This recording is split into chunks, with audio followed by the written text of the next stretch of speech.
అందరికీ నమస్కారం. Welcome to my channel Shobha Pannala vlogs.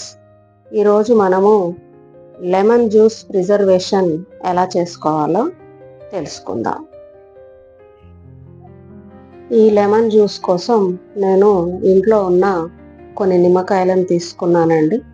అవి ఎక్కువ రోజులు ఉండే వరకు పాడైపోతున్నాయి కాబట్టి వాటిని నిమ్మకాయ జ్యూస్ చేసి ఫ్రిడ్జ్లో పెట్టుకున్నామంటే ఒక 2 నెలల వరకు నిల్వ ఉంటుంది. కాబట్టి ఇప్పుడు ఈ నిమ్మకాయలను మనం కట్ చేసి స్క్వీజర్తో రసం తీసి దాన్ని ఎలా ప్రిజర్వ్ చేయాలో చూద్దాం.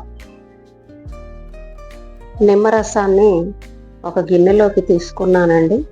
ఇప్పుడు ఈ గిన్నెలో ఉన్న నిమ్మరసాన్ని మనము ఒక గ్లాస్ జార్లోకి వేసుకుందాం. ఈ జ్యూస్ని glass కంటైనర్లోకి మార్చుకుందాం.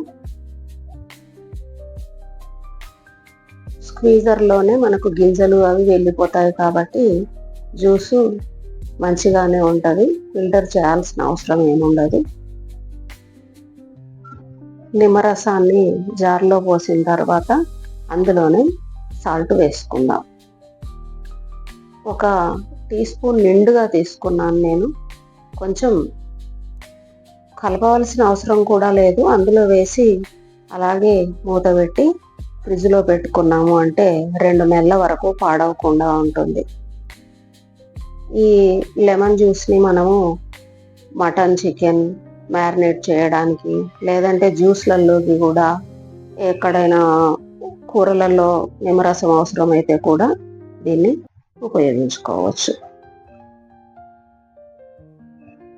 Thank you for watching. ఇలాంటి వీడియోస్ కోసం ఈ ఛానల్ని సబ్స్క్రైబ్ చేసుకోండి.